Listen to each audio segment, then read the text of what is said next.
Endgame by Chris Neville-Smith.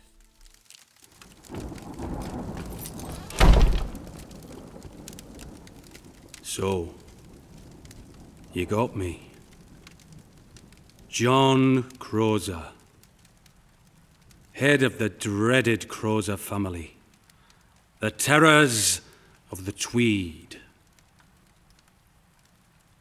But it's over now, isn't it? It's over for all of us.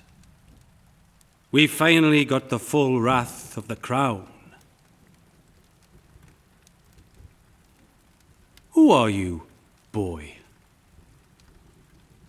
I know you're not from round here. Clean-shaven, softly spoken. I'd say you're from a noble family. But whose crown do you serve? London or Edinburgh? What does it matter? You're all one of the same now. Loyal servants of His Majesty King James. What's the matter? Cat got your tongue? No. You have your orders. Don't even speak to him. Silver-tongued John Crozier, manipulative John Crozier. But you can't stop me speaking to you. No name, then. I'm going to call you London Lad. You look like one of theirs. You don't have to look nervous. Big day for you, this. The day you brought the notorious John Crozier to justice. I bet your mother's going to be proud of you. Could have done worse than me. You might have been sent after the Irvins. I hear that was a nasty business. No one's bringing them to justice now, are they? Look, if I was planning to go down fighting, I wouldn't have thrown the ladder down for you lot. You've not been in a Basel house before, have you? I bet you come from a swanky townhouse. Well, you wouldn't last 5 minutes in one of those. Not out here. It's simple enough. Stables downstairs, living quarters upstairs. First sign of trouble, up goes the ladder. Not exactly Bamborough Castle, but it's the next best thing. 9 times out of 10, the raiders don't bother and leave you alone. But your lot are persistent. Had it all worked out. Go down in a blaze of glory. The last of us hold up here, one final stand against the lawmen. But the Reiver families know a lost cause when they see one. Who's going to risk his neck for a marked man like me?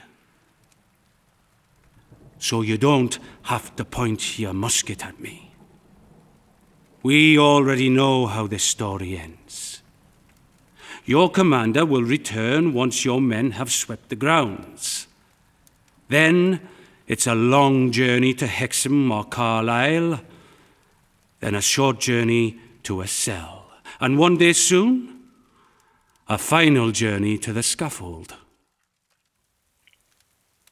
300 years. That's how far the Croziers go back. Nearly as long as your kings and queens. We were royalty. The border folk bowed down to us, and those who didn't? Well, we had our ways with those who defied us. Bit like your lot. Am I right? Come on. You know I'm right. That's why I've got a date with the gallows, isn't it? We're not so different, you and me. Both loyal to a family. Sometimes families fight other families. How many times had the family of England fought the family of Scotland? But there's one thing we don't have in common with you. Family means something to us reivers. We double-crossed the sheriffs. We turned on other clans. But we never, ever sold out our own family. You should learn from us. Take your own king's mother, Mary, Queen of Scots. You'd protect your own mother, wouldn't you? My bairns would do the same for me. But not our king. His mother begged for his protection, and he hung her out to dry. And who signed her death warrant? Her own cousin, good Queen Bess. Don't look at me like that. You think we're ignorant, don't you? Uneducated barbarians. But we didn't survive without learning a bit about you. All your dirty laundry. The 9 days queen, the princes in the tower. Who are you to say you're better than us? Oh, but you say we're thieves. We steal. We blackmail. But when you do it, you call it taxes and fines. And what did the border folk get in return from you? Nothing. We brought order. We brought protection. Protection from the likes of London and Edinburgh waging their endless wars. Wars our taxes paid for. Still, I shouldn't complain. You were too distracted fighting each other to bother with us. English armies, Scottish armies, you all came and went. But the Croziers have always been here. Irvines to the west, Maitlands to the east. You should visit the Maitlands, London lad. They'd like you. Me, I never saw eye to eye with them. Always currying favour with the ruling class. Oh, we all did our bit to keep the local lawmen sweet, but the Maitlands set their sights on the aristocracy. We all thought they were fools. I said, you'll never be one of them. Butter up to the March Wardens all you like. But to him, you're just like the rest of us. The Irvines were having none of it. Say what you like about the Irvines, but they never sold out. Mind, it's not like the gentry were in a hurry to shake hands with them either. The Irvines were dangerous as an enemy, almost as dangerous as a friend. Common knowledge all over the borders. But not common knowledge to the English army. Oh, what fools we made of you. You just had to fight another war. And you turned to us. Best fighting men you could have, we were, if the price was right and if the going was good. But when the tide turned, what did you expect us to do? Lay down our lives for England? Fight and die for money? We'd rather be alive and poor than rich and dead. You only have yourselves to blame for Ancre-Moor. The Irvines took you for mugs. Still, you've got your own back now, haven't you? Your commander has taken his time. He must be searching the area very carefully. I'm flattered you still think I'm dangerous. There was a time we could hide 2,000 men on the hillside, have you like rats in a trap. But not today.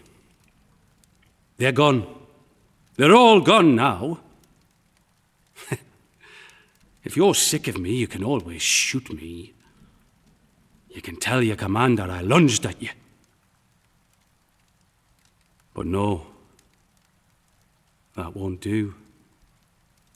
I can't die today. It has to be done in front of a mob in a town square. That's how you lot show who's boss, isn't it? That and your stupid proclamation ceremonies. I remember them. Men of the crown marching in with their trumpets. All hail the king, then all hail the queen, then all hail the other queen.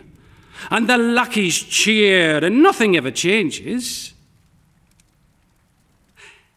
Except for your priests. They always change. Your so-called men of the cloth, preaching charity and humility while gorging on money and power. And don't talk about divine forgiveness. Every time we have a new king or queen, a new set of priests burns an old set of priests. So don't you get sanctimonious with me, London lad. I've been a lot of things, but I've never been a hypocrite. I heard it from the Maitlands first. Rumours were swirling over the succession. Why should we care, I thought. But this was different. King James of Scotland was being lined up, the same king for Scotland and England. We knew it was trouble. We'd thrived on the fringes of two kingdoms. Soon, we'd be in the middle of one. Things came to a head at a day of truce. You know those, London lad? Days of truce designated for Reiver families to meet up and settle claims amicably. A great family day out. You should go. Richard Irvine and Paul Maitland got into an argument. Irvine called Maitland a sellout. King James of Scotland was on the verge of taking over the borders, and the Maitlands were ready to suck up to the royals. Marry off the bends into high society. You'll never be one of them, he shouted. When the English army comes to crush us, you'll go down with the rest of us. Irvine had different ideas. As far as he was concerned, when Queen Elizabeth died, there was no king and no laws. Not until a king's men came into town for a new proclamation, and he was determined to make sure they couldn't. The news broke. The Queen was at death's door. I had to pick a side, Irvine or Maitland. I chose the Irvines. I knew deep down it was a mistake, but I was too proud to do what the Maitlands were doing. Richard Irvine promised me if we all stuck together, we could march on Hexham and proclaim ourselves rulers of the marches.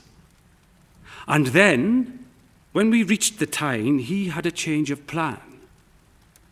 We were to hold the north bank if the king's men tried to cross. He had something to do. He wouldn't say what. I should have guessed. The Irvines weren't interested in taking Hexham. They had scores to settle. I don't know whether it was unpaid debts or rival clans, but I know what happens when they are out to get even. You remember me talking of the Basel houses? How it's not worth the effort of getting upstairs? Not this time. The easiest way to flush out your enemies is to build a big fire. Smoke them out. Burn them out. Do either. But it takes hours to get a fire going. And the Irvines had all the time they needed. They weren't after clan leaders either. They went after everybody. Women, bairns, whole families. I didn't know the details of what they'd done, but I had a good idea.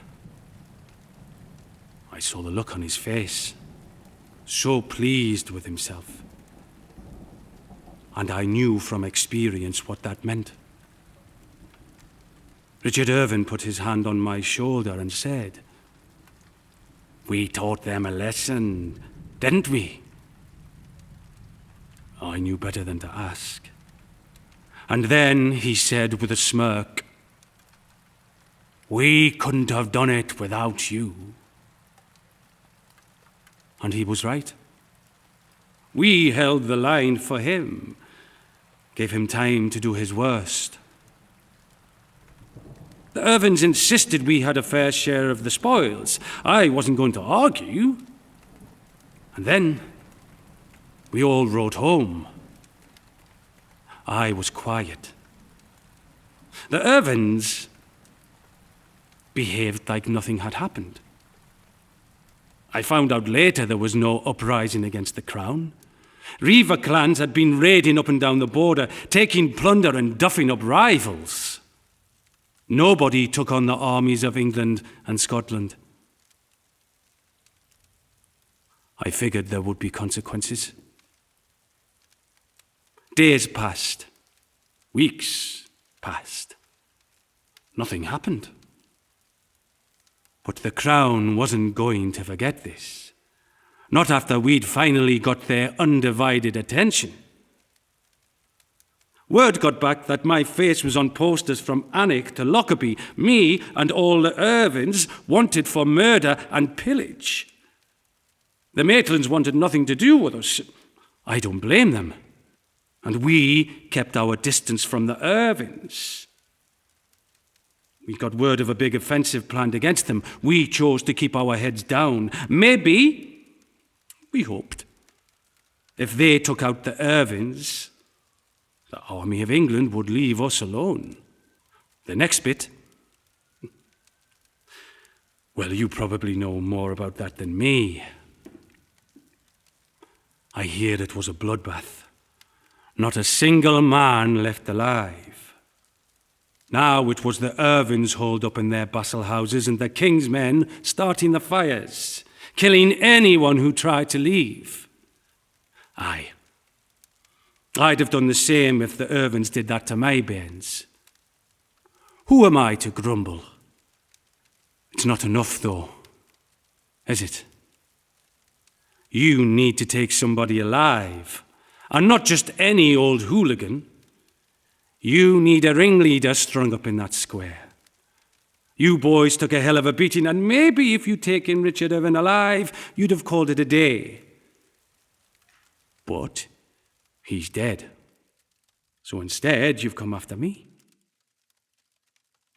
Bet you were nervous marching to my door.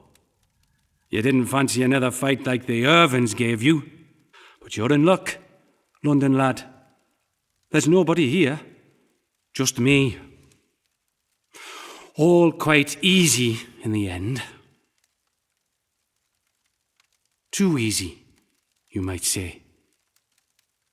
Too good to be true. What if devious, manipulative John Crozier isn't quite done? You didn't think we'd prepare an ambush outside, did you? Far too obvious. You were prepared for that. What if we're not outside? What if we're right under your nose? Or should I say, right over your nose? The signal could be something as simple as 3 taps on the floor.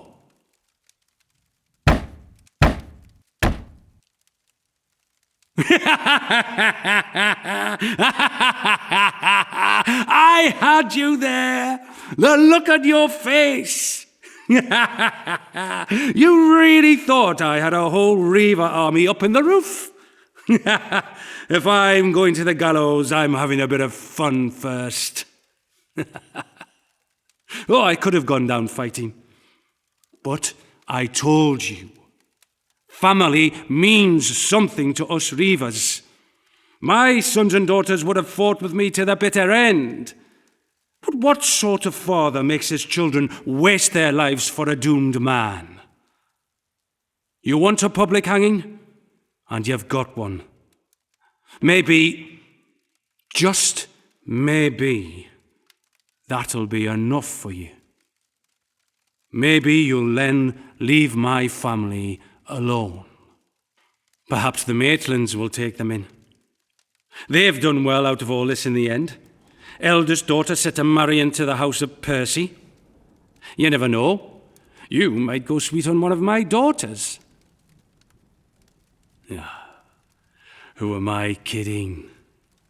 You're not going to marry beneath you. Do you know something? I'm glad it ends this way.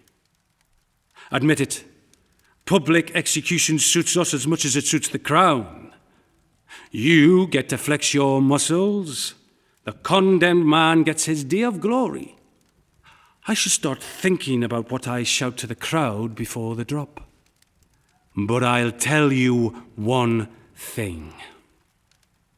You can condemn the reivers to death, but the reivers will live forever. You think King James is going to lead you to peace and prosperity? This isn't over. If the English won't fight the Scots, you'll fight each other. Your priests will see to it. The Catholic Church, the Protestant Church, and who knows who else. They'll have you fighting new wars, mark my words. As for us reivers, we'll be legends. When England and Scotland tear themselves apart, the border folk will remember how we brought them peace and order. Many years from now, they'll tell tales about us, sing songs, write poems. The Reiver clans, the merry men of the marches.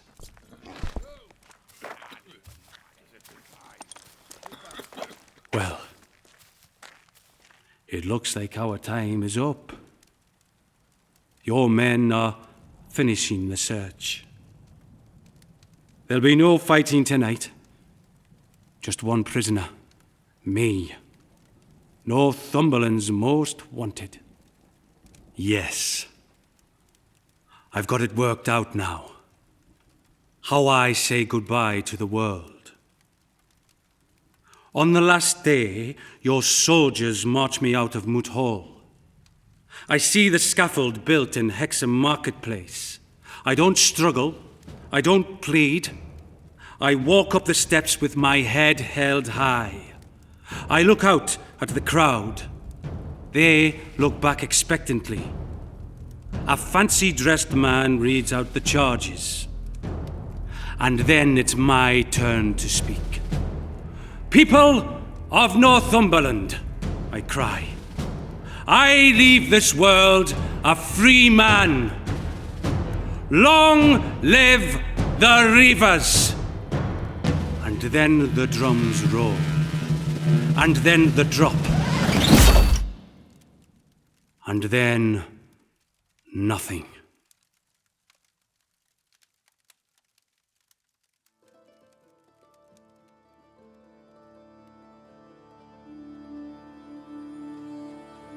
Endgame by Chris Neville-Smith, part of the Reiver Voices from the Borders initiative.